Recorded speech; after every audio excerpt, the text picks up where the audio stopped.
ด้วยนะก็เห็นพวกพระมหาสมชาติจัดหลายช่วงนะเวลาครูบาอาจารย์ท่านไหนว่างก้าบ่ว่างก้านะอาจารย์มหาสมชาติมักจะแตน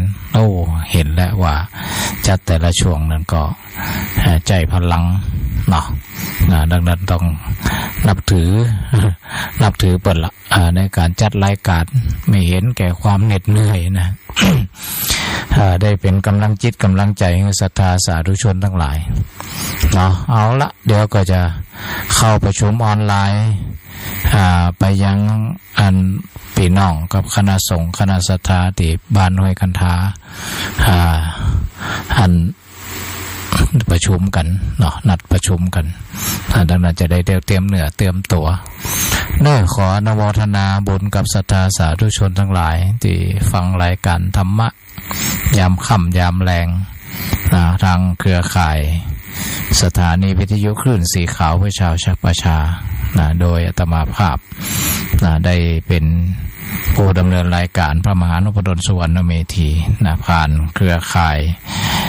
วิทยุเพื่อการศึกษาวิไลสงฆ์นครลำปาง 106.50 เมกะเฮิรตซ์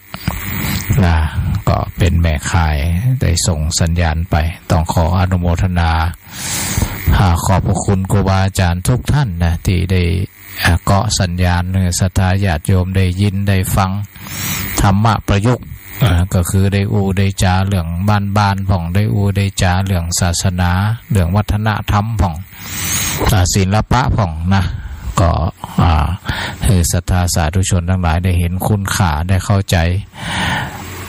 ร่วมกันธรรมะทำให้สูงปรุงให้งามนำให้สวยช่วยให้รอด